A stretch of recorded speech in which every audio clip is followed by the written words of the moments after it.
Right, well, welcome again. This is video 2 in chapter 9. We're going to look at the sarcomere, this really amazing structure inside of the muscle cell, muscle fiber, the true functional unit of contraction. So skeletal muscle fibers, again, I said that skeletal muscle is what we study mainly here. So skeletal muscle fibers are kind of unique in a couple of ways.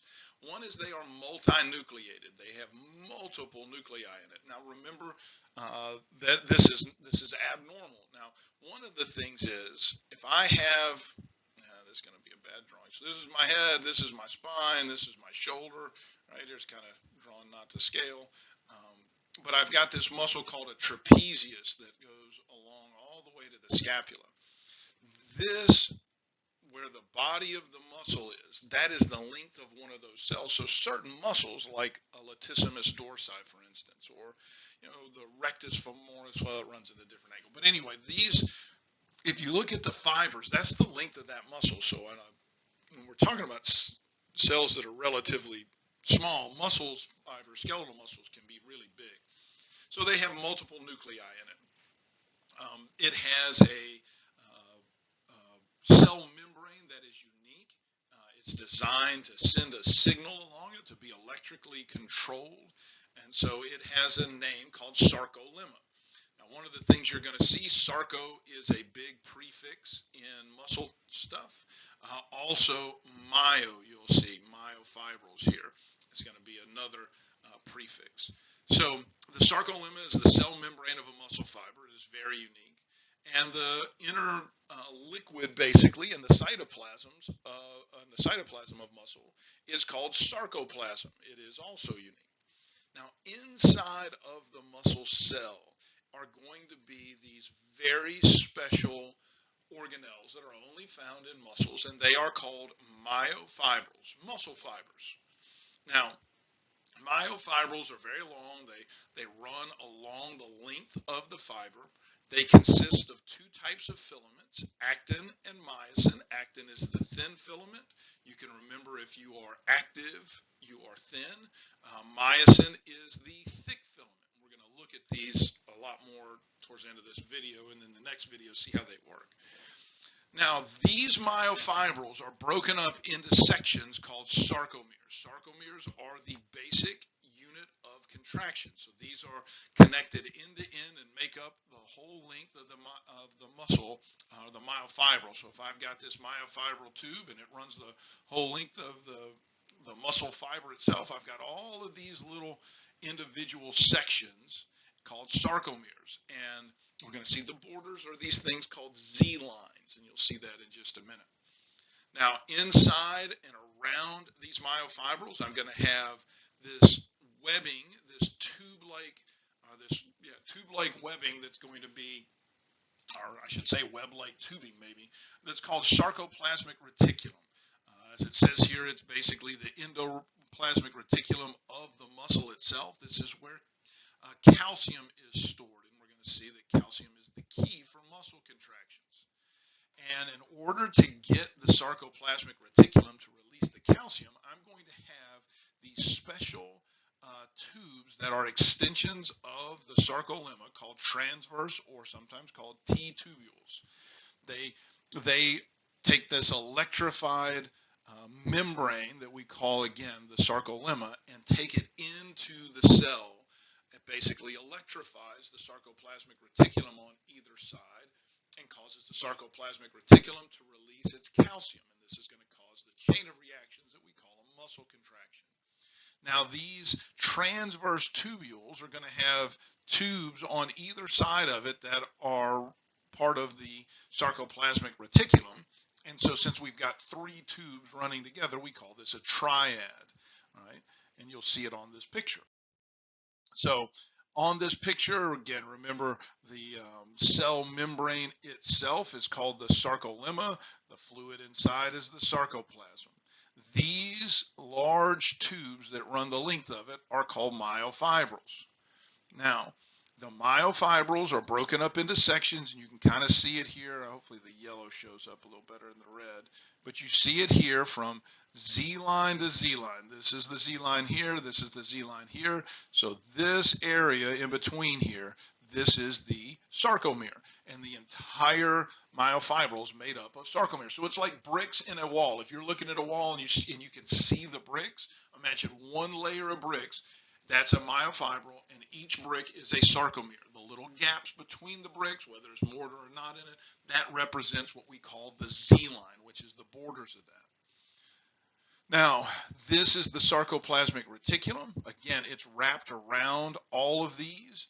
It's all and it's making this nice little casing around it, and it's holding calcium. And in between these, we're going to have these yellow, it says they look yellow here, these little tubes right here called transverse tubules. Now you will see that the sarcoplasmic reticulum turns into a tube and runs alongside of it on either side. And again, these three together are what we call the triad. So what we're going to see is when we start looking at how muscles contract, the sarcolemma, which is basically this electrically controlled membrane, I'm going to have a nerve impulse come here. It's going to electrify the sarcolemma and send its signal out. It's going to go into these little tubes, which are the start of the transverse tubule. That electrical current, turn this black so maybe you can see, the electrical current is going to go in by way of the transverse tubule, and it'll electrify the sarcoplasmic reticulum on either side, releasing calcium into the sarcoplasm. And then we'll see the next slide how all of that works. But that's the makeup of the skeletal muscle fiber. This is what we look at in lab. Now, in here, we're going to look a little closer at the sarcomeres. All right, so myofibrils consist of sarcomeres, again, stacked end to end, and this is what gives it its striation pattern. That's why skeletal muscle is considered a striated muscle. And the striped pattern, the striation, is caused by these alternating bands of color, and they are going to be created by the overlap or non-overlap of the actin and the myosin. And so if I have a thin filament here, and we call that actin, and then I have a thick filament here that we call myosin, all right, and I'll try to darken this.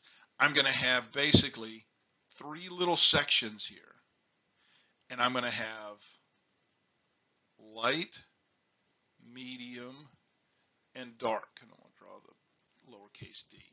And this is dark because it has both of them overlapped. So this is medium because just the thick filament is exposed, and this is the lightest because it's only the thin filament. So I'm going to have these alternating bands, and when we see this next picture, you'll be able to see them a little better, I do believe. So in this, we've got the sarcomere, right? The sarcomere has these actin, thin filaments, attached to the Z line, and then I'm going to have this myosin in the middle, and there's a little overlap. And so this little area here, all right, so we've got where the Z line is. We have a little area here called the I band, which is the area where actin is on its own. It is not covered over, so the Z line is in the middle of the I band. Then I have this area called the H zone here, which is where the myosin is uncovered. Now this is going to change. Both of these will change during muscle contraction, and you'll see how they'll change because there'll be more overlap. Now the A band never changes. It'll change the way it looks, but the A band is simply the length of the myosin. All right. Now in the middle, I have what's called the M line. Now it isn't meant to be middle line, but that's what it really stands for. What it truly stands for is the myosin line, but that is the M line. So we have an M line and a Z line. The M line's in the middle, the Z line is at the end, and then we have a zone that's the uncovered myosin, and then another area called a band, the I band, which is the uncovered actin. And then the very last thing is the A band, which is never going to change because it is the length of the myosin. I'm sorry if you hear my dog barking in the background. So this is it again. You see it. This is an actual picture of a muscle fiber, and so you can see where these are. And so as they contract, you'll see that this right here, which is the actin, as it gets pulled farther over, you'll see that this dark line gets closer to the middle. And so you'll see how these slide. There are videos. I probably should have tried to look one up or give you a link to it, but on YouTube you'll see some videos. If you look up the sliding filaments theory, you could probably look up holes, because it'll have probably this animation showing how it moves, and you can see them in action. So one of the more important things to make sure you get a hold of is just the basics of what each of these are. In the next video, we're going to see how they work together and cause muscle contraction. But before you get into that, just make sure you understand thick filaments are myosin and thin filaments are actin.